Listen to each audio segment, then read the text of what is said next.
Yeah, Enigma in the house. And I'll make it again.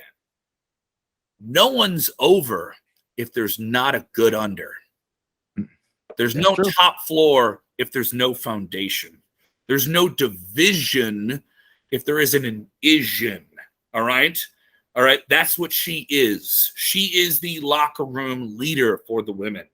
There is a reason that other women are over, because Natalya gets them there. You don't get to be the top person in WWE if you don't go through Natty's gate. All right? And it needs to be said, is she as aesthetically pleasing as other people? I'm not saying attractive, but I'm saying a look that other women relate to and attach themselves and want to ride with. I've seen a lot of young women and young men get into the idea of Sasha Banks and her attitude and her aesthetic and her character and all those different things. And then they trash Natalya. Oh, she's just there. She's just this old person who's around, right? And you saw the Total Divas crowd get into WWE, right? And they're like, Natalya's just a ridiculous, anxious, neurotic person. Oh, I get it. She was raised in wrestling, so she thinks she deserves it. No, she earned it. She was raised in it. It is in her blood. WWE women are over because she pushed that through. All right? It doesn't get to be without people that make it be. She made those people. There is no Sasha Banks, Bayley, Charlotte, Becky, none of them. None of them are anything without Natalya. She built the house that they get to live in. Put it that way. All right. You said hot fire. So when people say like, oh, she's only going to get a throwaway thing or this or that. Yeah. And guess what? And when she retires, she's going to get a send off. She's going to get a ring walking out the ring. She's going to get a Hall of Fame ring walking out of the ring. She's a first ballot Hall of Famer. Oh, it's just a throwaway thing. It's just this. It's just to give them Why do they need that? If she's not a jobber. Jobbers are people you don't know, that you don't care about, that don't have a name, that get an inlay graphic and it's local talent, ham and egger, and they get fed to somebody. That's a jobber. Stop misusing the term jobber. People have taken the word jobber and have mutated it into this tag that they can throw at wrestlers they're bored of seeing that are on TV this week. Pull it back. Get out of your own bullshit, all right? Get out of your own bullshit and really look at what it is and look at the entire arena around you, all right? She is a master of her craft, an absolute master, someone who transformed her body, someone who knew the expectations coming into the business, came into it during the Diva era, got over wrestlers who weren't as talented as her. You know that's an irrefutable fact, all right? Came in like 08, 09. She's getting Kelly and the Bella Twins, and those are stars that people really care about. And she understands my role is not to be the star. My role is to be a star maker. Does that sound like a jobber to you? Does that sound like somebody who lays down and just go out there and take the finish so somebody can pose over you? Mm-hmm. But Natalya is not a good wrestler, right? She's not a good wrestler, right? She's not a good wrestler. She could beat anyone on the roster legit shoot if she wanted to. Anyone she's in the ring, if you wanted to like roll, her and Ronda had a hell of a match. She got a great match out of Ronda. All right. And Ronda got good, or whatever Ronda has. Natalya made that. Natalya's the person who's in the ring with her. Training people. People talking about the pandemic. Do you know what her and TJ had at their house? They had a ring. You guys are coming down to Florida for the Thunderdome and stuff like that? All right, we're going to put a ring in our backyard. I know that sounds ridiculous. So you guys can go train. If you don't feel comfortable at the Performance Center, open air, our backyard. Master of her craft, completely dedicated to it. There's a reason she's a WWE lifer. All these other people got to go. I'm not making fun of them being let go. There's a reason they keep Natalya around. Just know that all of us here, except for Darrell, appreciate you, Natalya. Thank you for eloquently putting Darrell in his place, trying to talk greasy about Natalya. I've had enough of that Natalya slander on this show. Darrell. All right, so number 5. Who is number 5?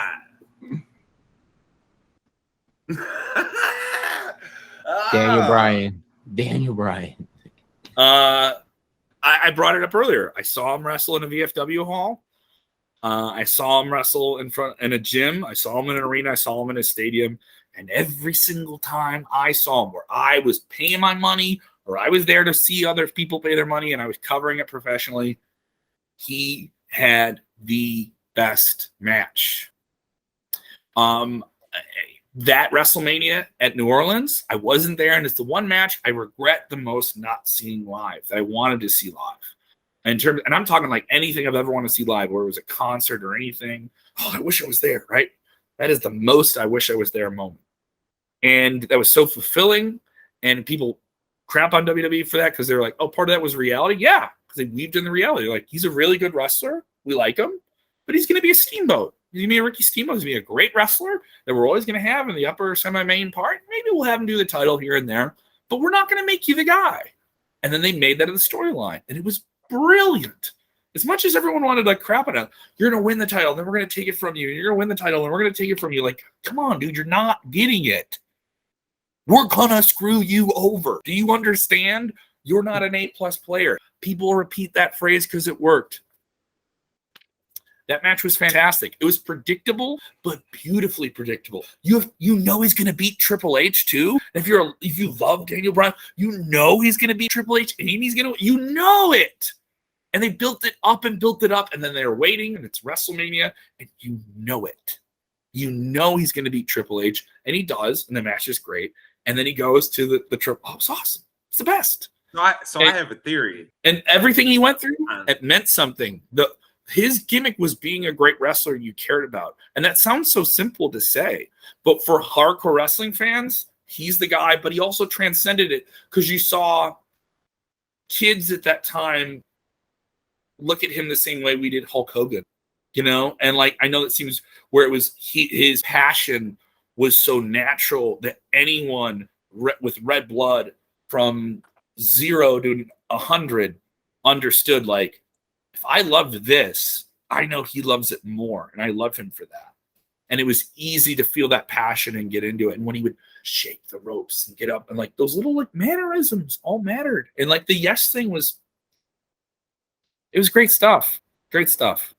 It was brilliant. He's my all-time. He's my like most satisfying guy I've seen live consistently over time.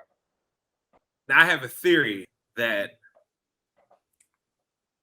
I don't want to give him too much credit, but I'd like to believe that WWE knew what they were going to do with that man, going back to when they gave him the screw job with Sheamus and had him out of the ring in 18 seconds. Oh, I was there too. I would love to. That was the first time I saw him in a stadium too. I was bringing up like a different venue. Oh, tough. That's tough. Yeah. I would like to think that because I was like, this match is gonna rule. I saw him in Ring of Honor. I saw him in the VFW hall. I know he's in the stadium. And wait, what? It's done? It's done? It's done? It was like 12 seconds. It was like done in 12 seconds. Because like that moment to me is what started everything for him. That's what took him from the level he was at to being, oh shit.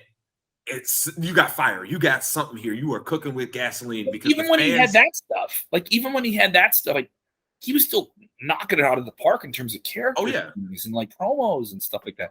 And that's the thing. But I don't think he had crossed over yet. That was the moment for him when he started crossing over, and people and mainstream society started getting behind it. They're like, wait a minute, we can rock with this guy. They keep trying to screw us over. I know that feeling. No, I'm getting behind this guy. And that's where it got to the point where you're seeing college football teams, high school teams, classrooms, everybody, yes, you're just losing their minds, you know. So dude. Yeah, I think that I would like to say, looking back on it now, right? Looking at from what transpired from that moment on, I would like to say that they had a plan. I would hope so, but I guess we'll have to find out once he's done wrestling and somebody asked him the question, right? Hey, was there a plan, or did that all just happen because the fans got behind you and they were not? I still remember the crowds at that time. The fans were not going to let WWE off the hook for that. They weren't doing it. They refused to. But isn't that the beauty of it, though? You know, like, isn't the beauty, like, they understood that and then, like, can reverse course and play with it? And everyone wants to blame them for it, but they also gave you that moment. Like, everyone thinks that, he got that moment. No. They sold that arena. They put up the posters. They made a guy. They put all three of these guys, Orton, Batista. Batista came back and was doing a movie. They're going to go, like, the guy's going to be in this Guardians of the Galaxy, which wasn't out yet, by the way. Like, he's going to be in Guardians of the Galaxy. Do you think it's bad logic for WWE to say, the guy who's going to be in one of the biggest Marvel movies of all time is going to be our guy at WrestleMania? Is the logic of that bad? Hardcore wrestling fans, this is like, Darrell, this is like saying the jobber thing. This is the, like, I'm in my room and these are the only posters on my wall and these are the only posters that matter, right? So these are the only, and it's like, the arena of consumption is way bigger than that. So, like, I can objectively say that I want Daniel Bryan. Oh yes, he'd be so much better than Batista, right? But it's not bad logic to say No, like, to do like an average person's like, yeah, the guy from Guardians of the Galaxy is gonna be at WrestleMania. Let's check it out. And is that bad? You want new people to watch wrestling. You want but then at the same time, you're like, that guy lost and he tapped him out. You know. Would you say though, like honestly, like let's take it out like how Daniel Bryan, right? Like that whole movement. Mm-hmm. Would you say was it a bad timing for Batista to even have a return around that time? Because you forced it's either you had the Shield and Evolution, you had the whole like thing, like just you want him to be face, but he's gonna be heel all mad because people don't like you because we are in a Daniel Bryan phase. Well, no, one thing it's circumstantial because the logic is bring this guy back and he's going to get a babyface pop, right? Like on the surface, like how was that a bad, logical, reasonable thing? But there's so many hot guys hitting, and it was such a hardcore audience at that time. A majority, like the loudest part of the WWE audience at the time was not the younger fans. The diva audience was coming up. You know, like that new generation of younger people. There's a lot more women watching WWE. When you go to a WWE show, there's a lot of very vocal, smart, young women that have their favorites and know what they want to see and coming what to see. And I love that. I like that. I love the diversity of it. It's not just white dudes like me in their 30s or 40s. Like it's a very diverse fan base. I think that's something that people don't give WWE now. They've really embrace the idea of like we're gonna actually make characters that aren't just from one type of person, you know. And Batista's a part of that too. You know, this is a guy who doesn't look like anybody else. He's larger than life. All right, that's cool. Everybody wants that. He passes the turn the head test, right? And at the time, he's already a name. So like, and he's gonna be in a Marvel movie. But the thing is, the Shield was popping off huge at that time, and Daniel Bryan was popping off huge. It's like, put it this way. It's like Metallica is becoming the biggest band in the world at the end of the 80s, but you're the band that has to go on after them. You know, like that's a hard spot to be in. It's very, very hard when they're so hot and coming up and people just want them at the top, right? And they're just not there yet, but you're a huge name and you've already shown that you can do that. And Batista already did that. Went away and was now back. That's really cool, right? It's just hard to pull that off because the circumstances make complete sense that you would want something like that. One big circumstance, Darrell. At that time, like he said, with the majority of the vocal fans at that time being what you'd call the smarter fans, like the snark fans, whatever you want to call them, right? There was a real backlash against the part-timers at that time. So this is why I say it wasn't a mistake. How brilliant is it that you're pouring more gasoline now on this fire of where you've already been saying to your fans, hey, we're going to push these part-timers more than the guy that you want as we're building this story. Now we're going to add in one more. Now we're really going to shove it down your throat and say, guess what? You're not just getting one part-timer in the main event, you're getting two of them, and they're going to beat the guy that you guys want to win it all. It was brilliant. And like, that's why I say when you go back and look from that him and Sheamus at WrestleMania to when he had that moment with Batista and Triple H at WrestleMania, it was like, that's why I like to say, I feel like they had a long-term plan where they realized, wait a minute, we could do something with this. When they saw the reaction, they was like, oh, we know what we got to do.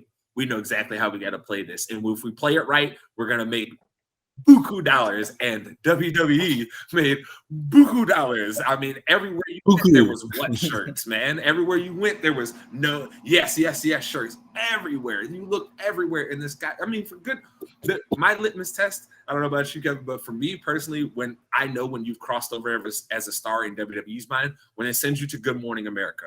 Once they send you there, they've said in their mind, you're a star. You are an international star. You've crossed over. We can send you anywhere, and you're going to get us good publicity everywhere you go. So once I saw them sending this man there, I was like, oh, okay.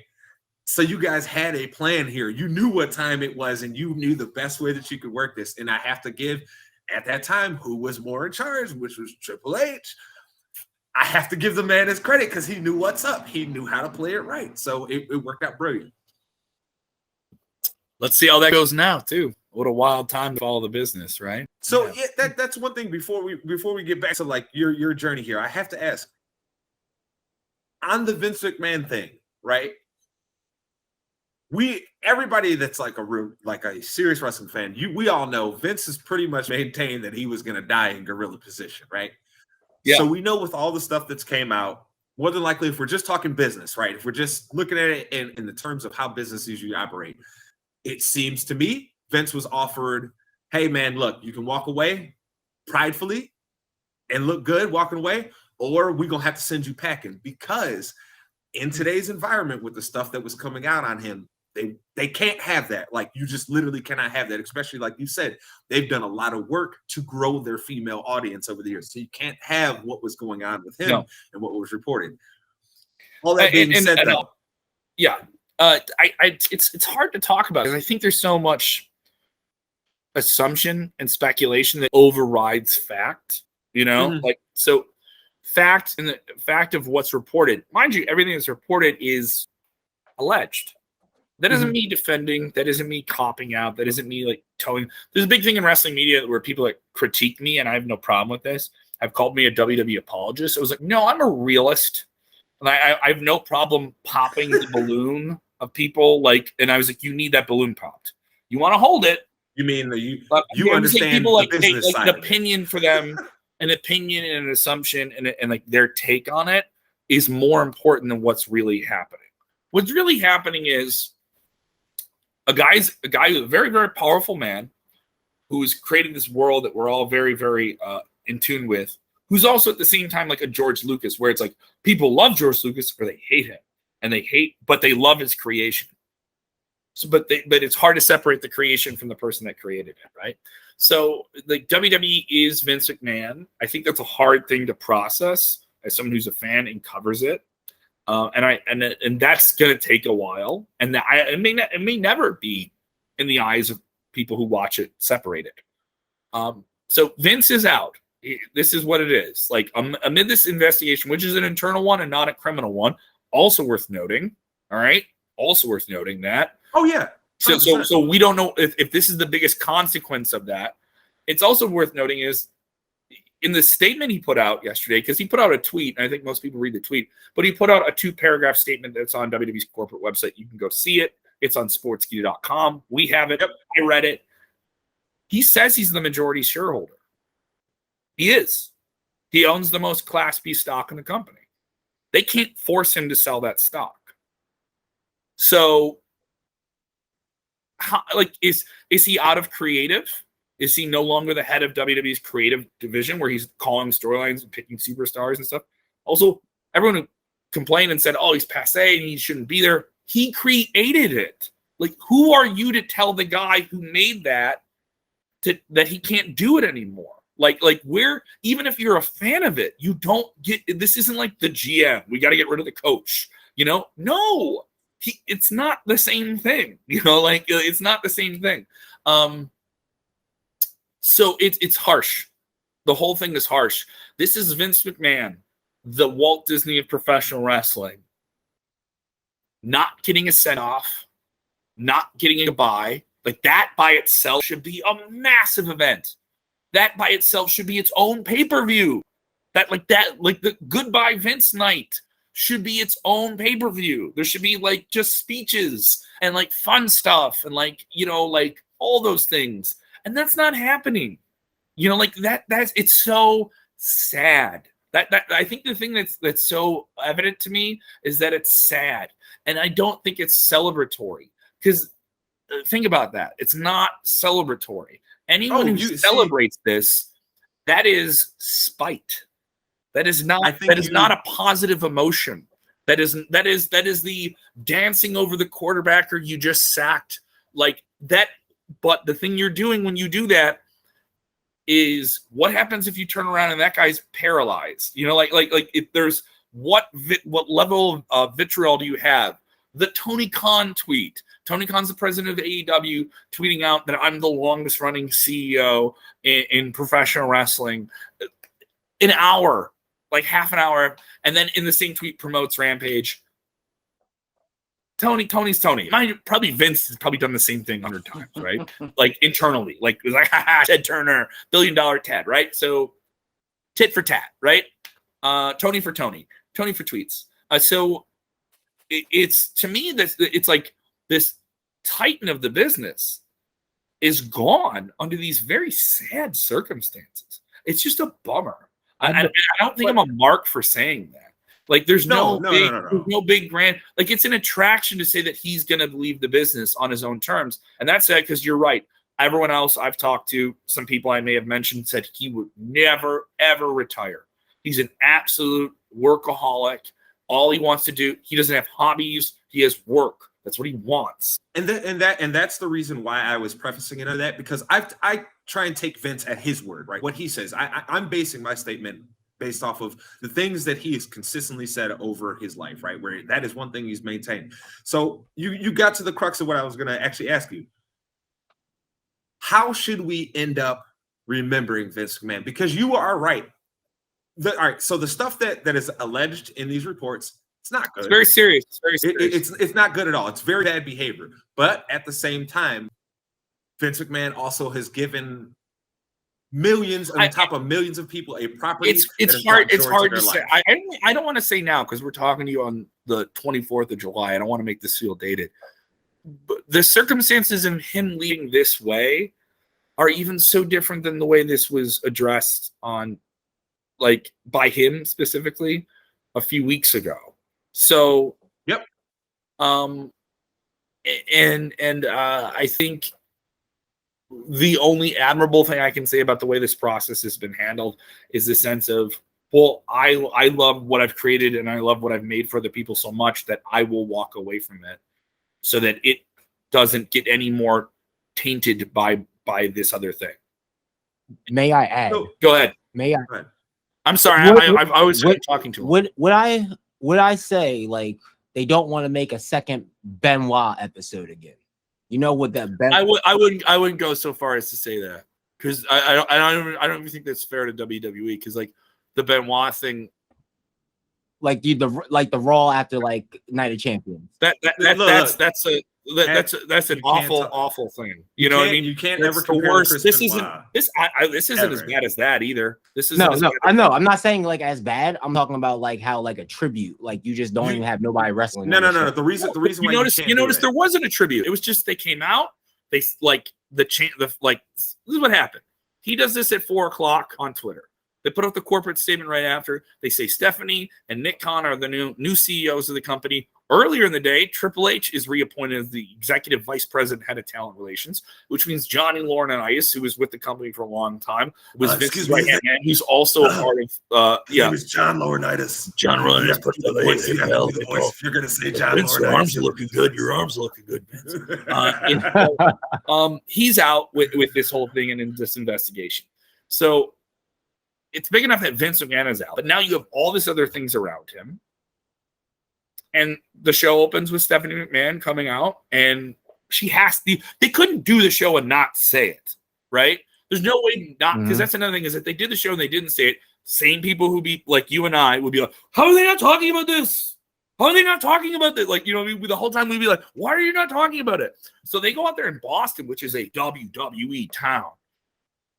You know, Boston Gardens, they've wrestled there since the 70s, you know? So if Stephanie didn't go out there and say anything, she has to go out there and it's like 3 minutes. It's like 3 minutes. Vince is in here. If you enjoyed Vince's work, oh, we're going to get to it. Don't worry. We're going to say thank you, Vince. And I just want to get these things in. And this is for the whole crew. And she had her things that she wanted to say. And the crowd still wanted to say thank you, Vince, before she wanted to. It was, I'm not saying it was she did a bad job or anything. I was just like, this should be a jovial thing. This should be a celebration of this guy who made this wonderful thing. And it's not. And it's really not. And that isn't like me critiquing the way WWE has handled it. Because I honestly do think, and this isn't an apologist thing, I do think under the circumstances, everyone around him, the board, all those things, they're doing the best they can in a very, very tough situation. You know, and it's very, very arduous, you know. And I don't hold it against anyone. And I don't think it's fair because it isn't like spitefully saying, oh, this is great. But also at the same time, there's other people that are really, really affected by this whole thing. You know, if the things he's alleged of are completely true, some of them may be true, some of them may not, you know, if it's just the first thing we heard about a relationship with someone and he brought them into the company and promoted them because they were dating him.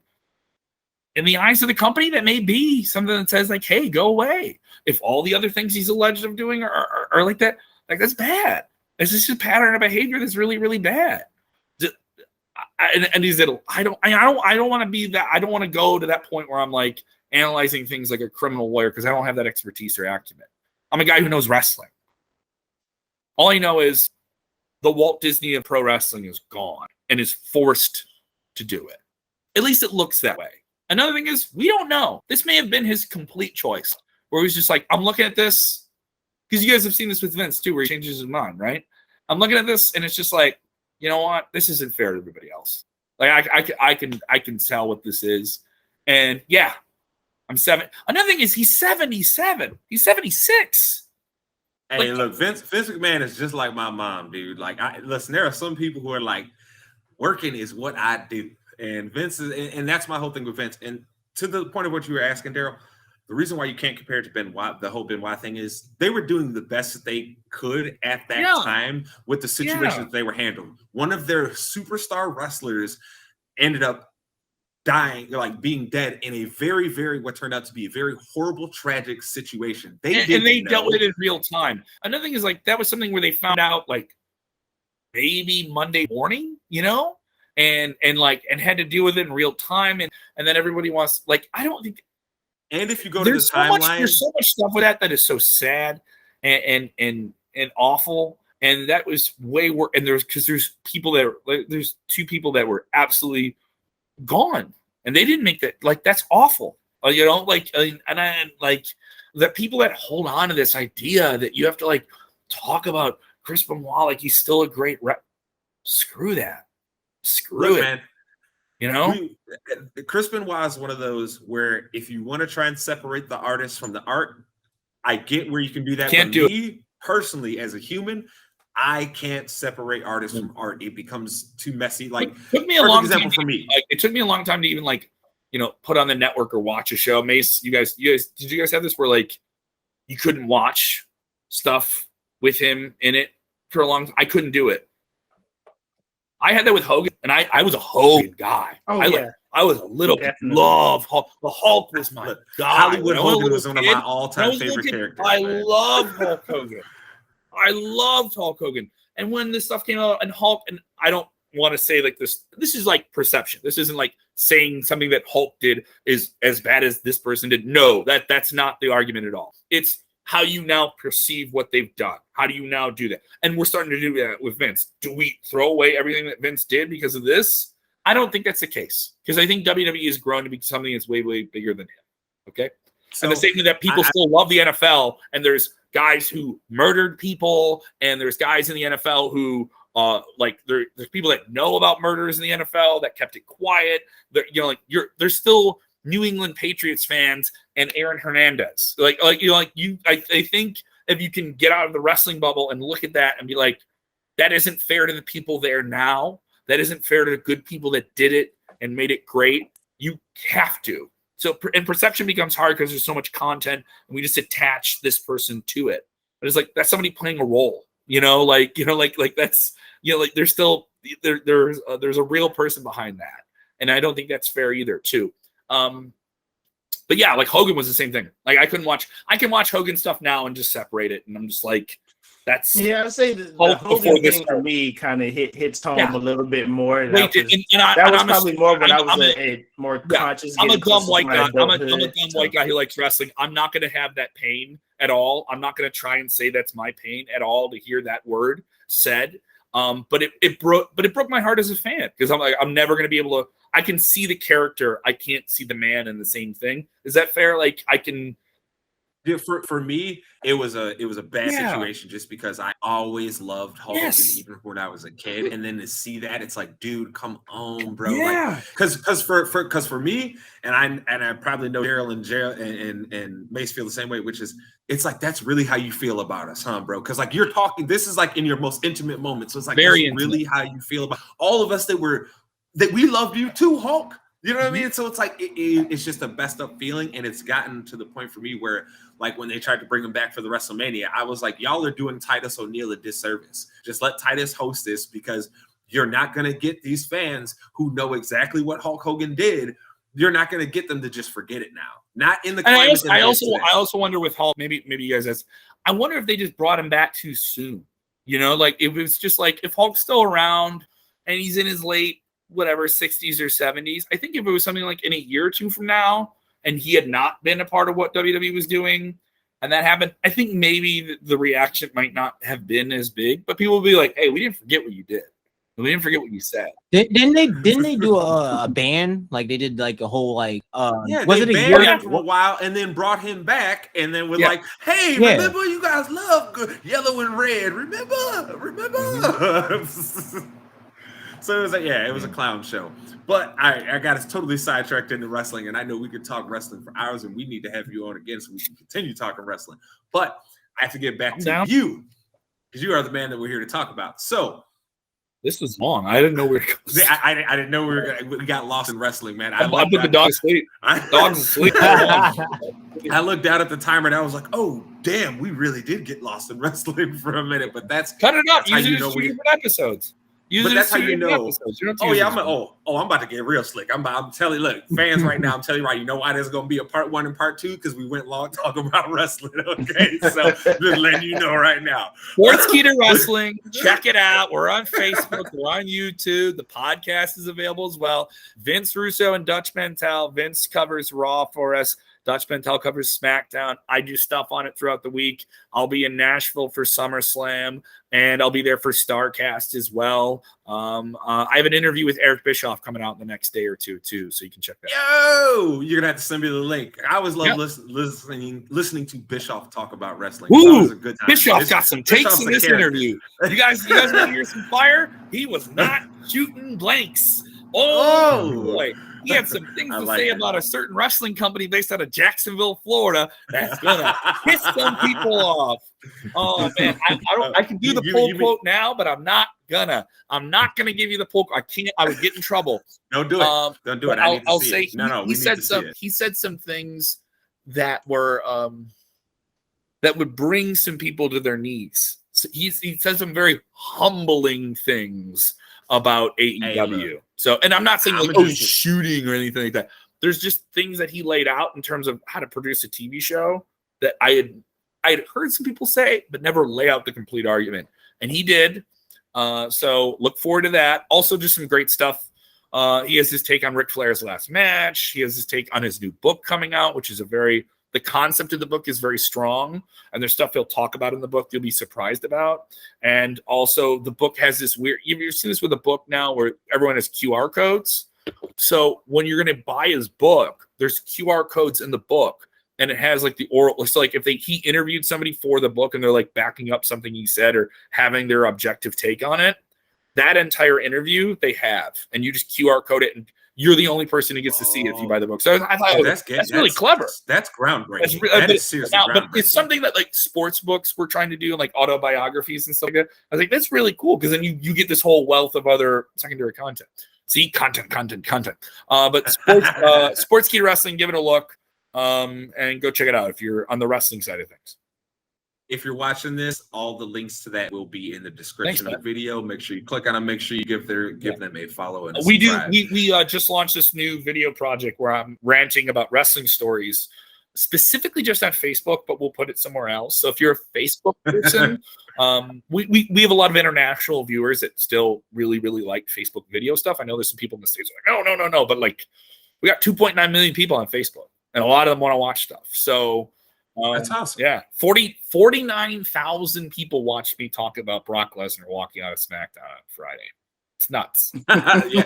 Hey, that is awesome. Yeah. That is awesome. Yeah. So, all right. So now you've hit a point, right, in your life where you're doing comedy. You know, you're doing all your podcasting. Here comes the hard one. You're doing wrestling. So my question to you is, it's the question that the whole focus of this, that where my general idea for this whole series comes from, which is, how would you define what your American dream is? What is it exactly? Because like, all right, I'll make it easy, a little bit easier for you, right? So with John, right? All John really wants, he doesn't strive to be the most rich comedian ever. John just wants enough money that he can take care of his family. He can have some vacations with his family and his friends and have a good life.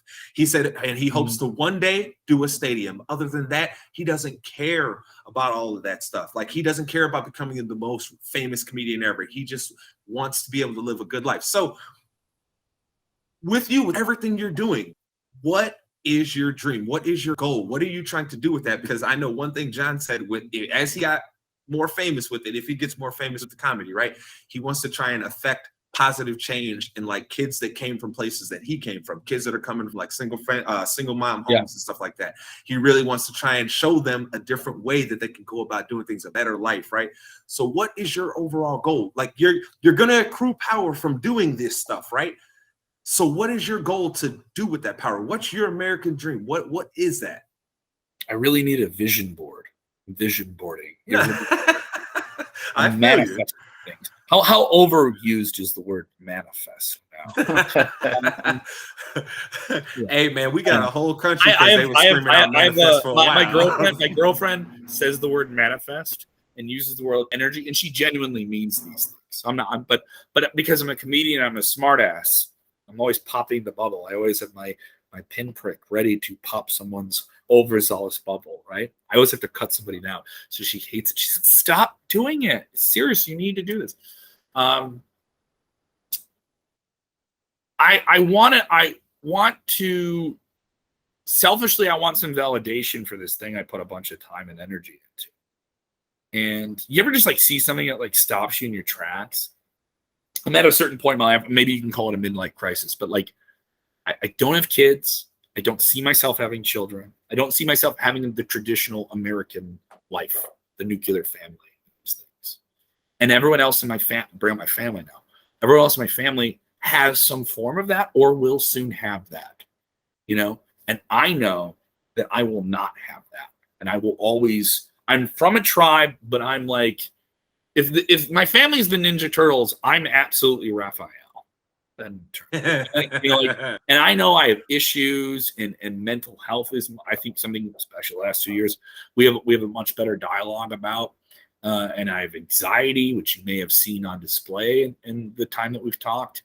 But I would hope that validation comes, and I don't know if it's something where I'm just like, well, aren't you already validated? And I was walking. And this is silly. Like, I don't drive. I don't have a car because I want to save money to live in the city, to be around some things so I can go do jokes. Right? And I realize I'm doing that. And then I step away from like, well, if I had a car, maybe I wouldn't have to go do that. And I'm thinking this to myself as I'm walking to the bus for the umpteenth time that week. Right. And some of you like, you see a phrase written on a wall and you're like, that's about me. Oh. You're like, it's stupid. And you're like, you see a movie, you hear a song, you're like, that's the soundtrack of something I'm going through. Like, why do I get song comes on the radio? I've heard this a million times. Oh, you played a song on the radio. It was my dad's favorite song. And my dad died the week before. And they're, you know, somebody shares it with you. It's very, very intimate, you know? It's very specific. And it's also very connecting because you can relate to it. So I'm walking and I see this, and it was small too. It was smaller. It was on the side of a building, and it said, "Still, you're not satisfied." And I'm like, and I was still paragraph. You're not satisfied, or not. No. Still, nothing moves you. I would say maybe I read it as still you're not satisfied, but still nothing moves you. And I was like, oh, there's many things that move me. A lot of things move me. But am I at a point where the things I feel passionate aren't the same anymore? Do I still do them because I want to do them? Am I just in this like cycle of doing it because it's all I know to do? I said the thing is like, if this is kind of like only the things that I want to do are the only things I kind of now know how to do. And I wonder, I'm not old enough to learn something new, but do I want to start something new? All I want to know is the things that I rolled the dice on when I'm like 12 and I tell my mom I want to do radio and I want to go do these other things. I want to not prove to them. I want to prove to myself that like that little kid wasn't wrong. You know, like that was woo boy, you got me. And you hold it down. You go crying for no, you give it to us. You give it to us. Bury it down. It'll turn into a kidney stone. It'll turn into a kidney stone. No, I want to know. You got me. See, the tissues are right here. Hey, I appreciate it. No, it's fine. Better at holding them back. Your emotions to me. I want to know the things I roll. I want to say roll the dice on the things that I put myself into. Because also, like, I'm my own worst enemy. I should be a better comedian than I am. I should be a successful comic. I've been doing comedy since 2010. I should be performing in specific clubs that I'm not booked in. I should be able to do those things, and I resent myself for not being in those spots. I love the radio stations I'm on. Maybe there's another radio station I would want to be on more. I'm not saying the stations I'm on aren't great or the things I'm not doing. I want to have the number one, this podcast. I want to be able to do those things. Am I in those spots? No, but God damn it, I'm in the mix. You know, I'm still, the bell hasn't rung yet, you know? You say and if the bell rings, I'm still. But you say validation. What exactly is validation? Like, what is that for you? Define that to I don't want to say it's like money. I don't want to say it's money because it isn't money. It's take the money out of there. Money's no. It's we the all, relief. we all want money. It's the relief of it. It's the relief that, all right, it was worth it. I got through. Not, oh, I have money. I can do this. No. It's I have money. I don't have to worry. You know, like worry and anxiety is there. You know, I got to put all this energy into it. So I can't have a normal 9-to-5 life. That's not possible if I want to achieve this. So I have to jump off the top rope and hope I hit that elbow. If I don't, I'm going to hit the ring, and the elbow's going to hit first.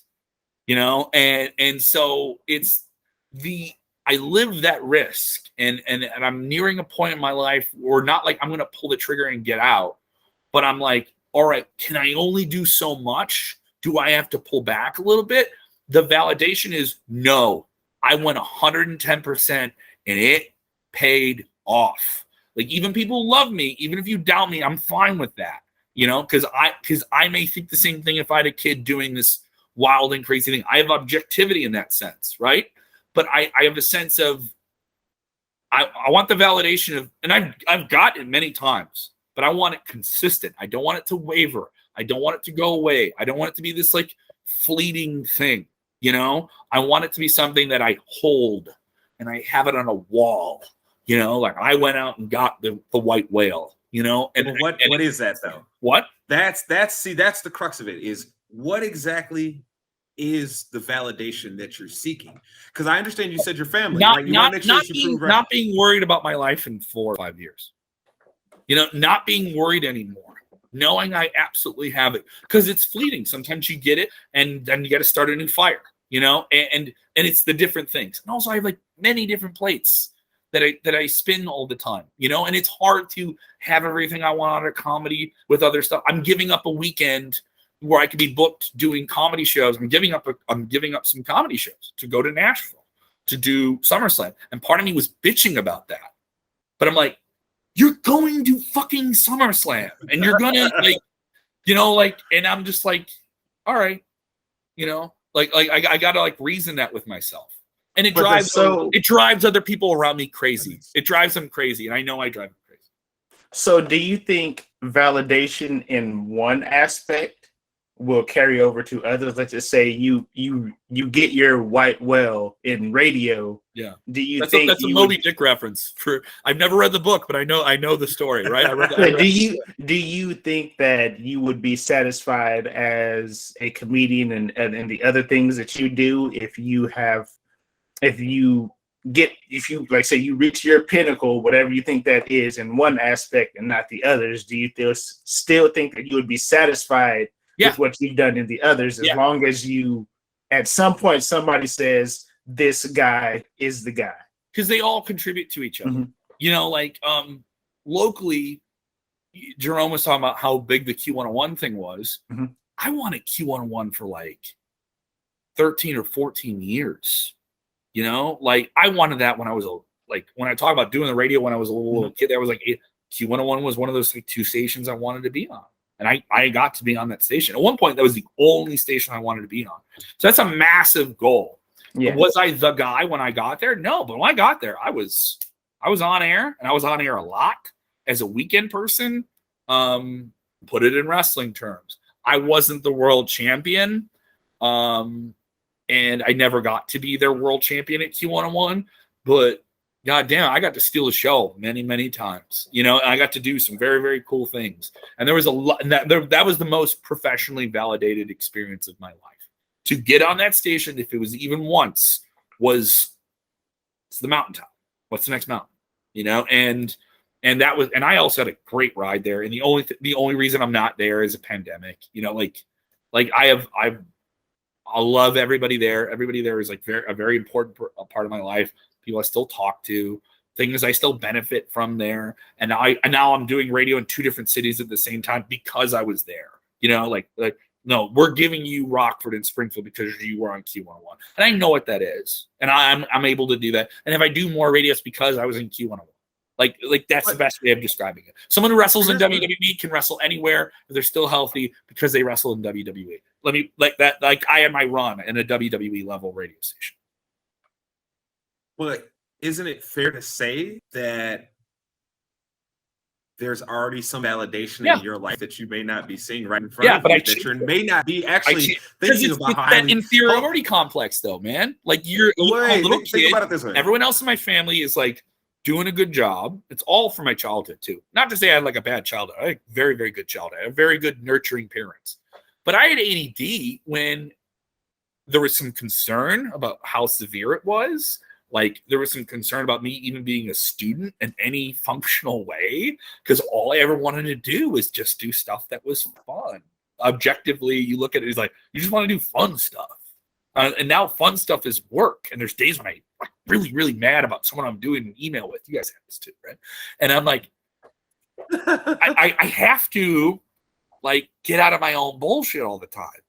And like tell myself, like, you're doing what 10-year-old you wanted to do. And you have to like constantly tell yourself that. So I'm like, oh, I probably need more therapy or something like that too. It all comes from like the inferiority complex of like, I want to do the great thing, neurotic, right? But when I don't get to do it, or I get to do some of it, is that like I'm validated in some ways. Like if I don't get to do these fun things, I'll know, God damn it, I really poured gasoline on that, spent a lot of time to do it. If I'm not idealistically what I want to be at the end of my life, I'll know I lived a very, very fun and fulfilled life in many, many other ways. You don't get to every mountaintop. You do, but if you get to one, that's still fucking badass. You know, that's still irrefutable. Absolutely. And no one takes these things away from me. You know, like killing in front of 60 people doing stand-up comedy makes you feel really good. Like there's no drugs. I don't need drugs. I don't need to drink. Like I could drink, it's fun. It's like you take the edge off, right? But if sometimes you couldn't drink or you couldn't do any of these other things, but you can only have these things, I'd be like, yeah, okay. Wheel me up. If I can stand up for 10 minutes and tell jokes and kill, I will find a way to stand up and then put me in the chair when I'm done. You know, like I will figure it out. Because it drives you. And it's the same thing you talk about wrestlers and being around them too. A lot of the same mentality, a lot of the same stuff is there. But they're in better shape than me. It's a massive difference. But, okay. So, in saying all that, I have to say, let's pull it back for a second. I think you're not giving yourself enough I don't. credit. And this is why. This is why I tell you this. I don't think you realize how highly people think about you. John himself, John is somebody whose word is like gold to me, right? He speaks super highly of you. Like my man, like you are gold. Like you are the dude where he's trying to even get to your level too. I look at you and I say, holy shit, this guy has done a lot of things that I would love to do to this day. My boy, you got to understand something. You are going to fucking SummerSlam. You were just at fucking WrestleMania, dude. Like there is validation you should feel, man. Like people clearly think highly of you. If there is 40,000 people around the world that is willing to stop and say, wait a minute, my man is going live. I need to listen to him. My boy, you got to think that's them choosing to take their free time and say, I'm also part to is like doing so much stand-up. It's very selfish, but like I always wanted to intuitively think that it isn't just me. It's not. It's obviously it's me. You see me talking to you, right? But you guys see this with your show. It's all of you. I feel that's why I kept going back to Darrell and Mace. Like I don't want it just to be about me so much. I want the thing that I do with people, me performing and then you laughing. The laugh is just as important. You being a great audience is fantastic to me. That fulfills me. That feels special. You know, like yeah. So let's say you get let's say you get super famous from either wrestling reporting or you're doing jokes, right? Let's say you and John are out here headlining, right? You guys are out here rolling. Now you have that power. What do you want to do with it? How are you going to try and actually change positive change? That's my question. What are you going to do with that? I would love to do. I love the city I grew up in, and more country. My grandfather was an alderman in the city, and I grew up on the south side of Chicago, and you know this, Jerome. Like, there's this perception of the way south side of Chicago is.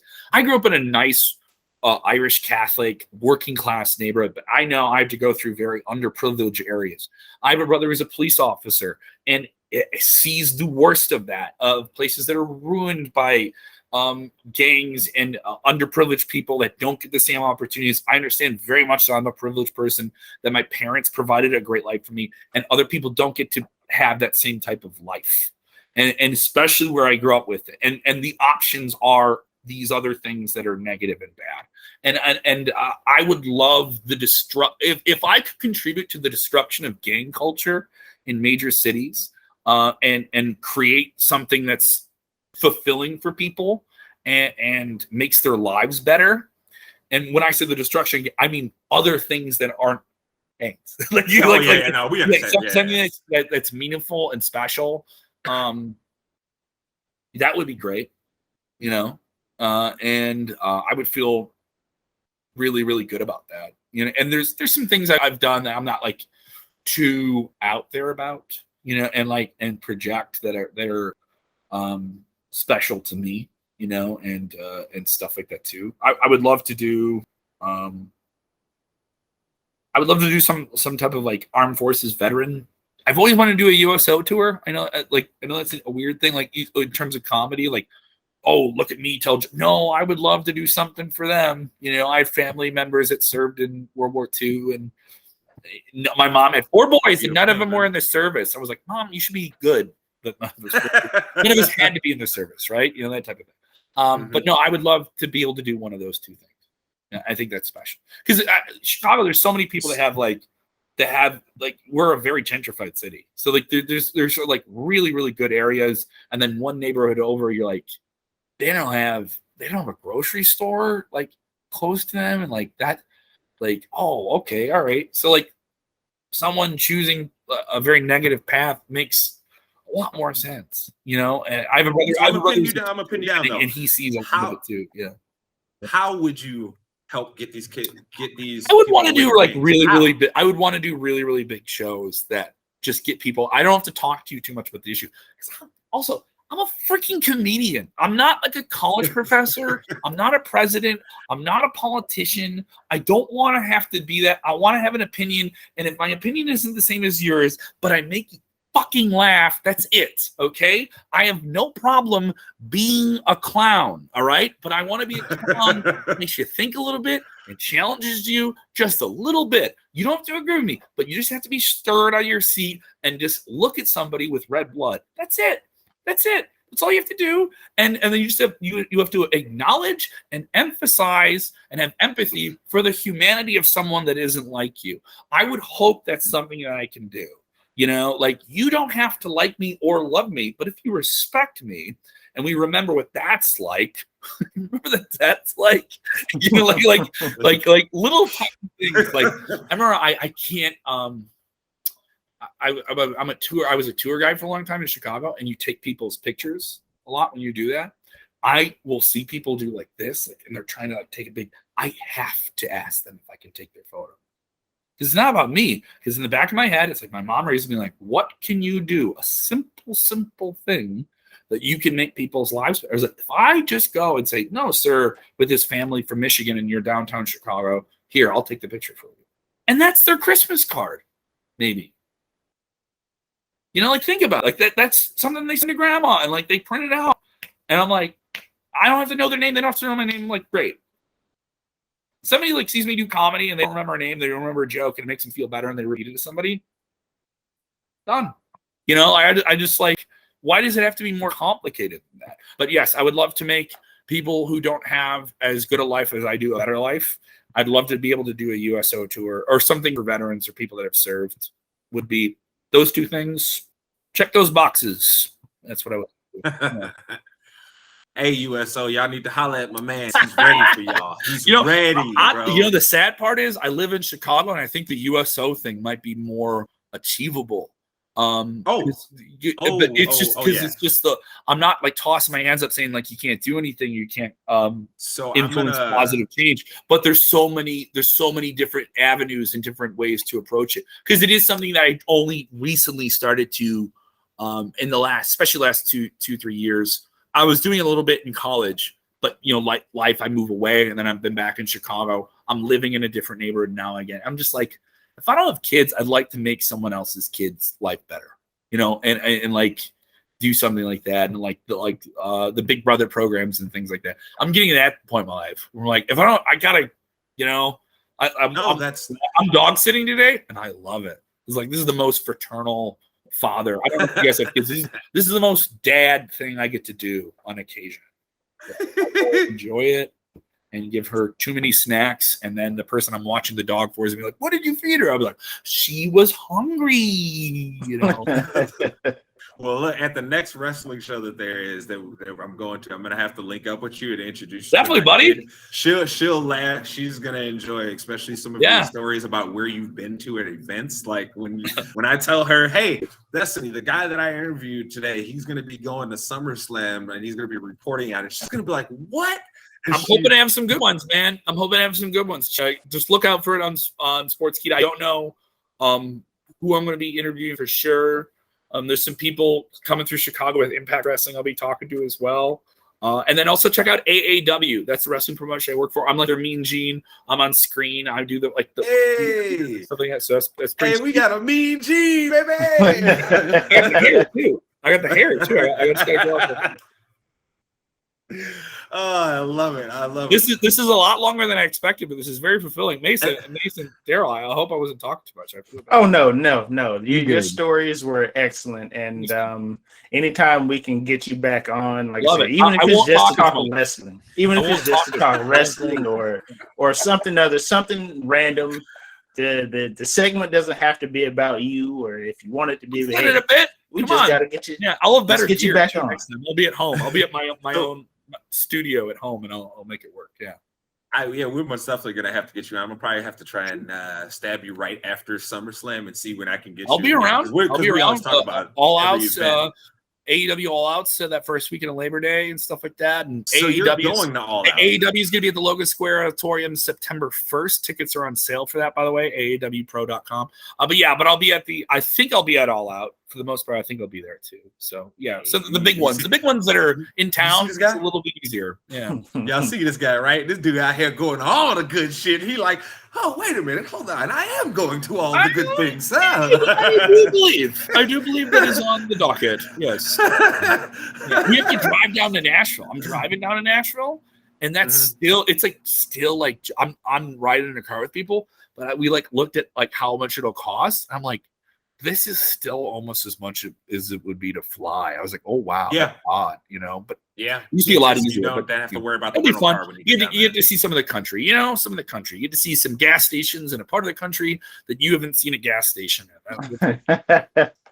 Hey, look, Kevin, you're gonna get in Southern Illinois, you're gonna be like, just stop by poverty. Flying J.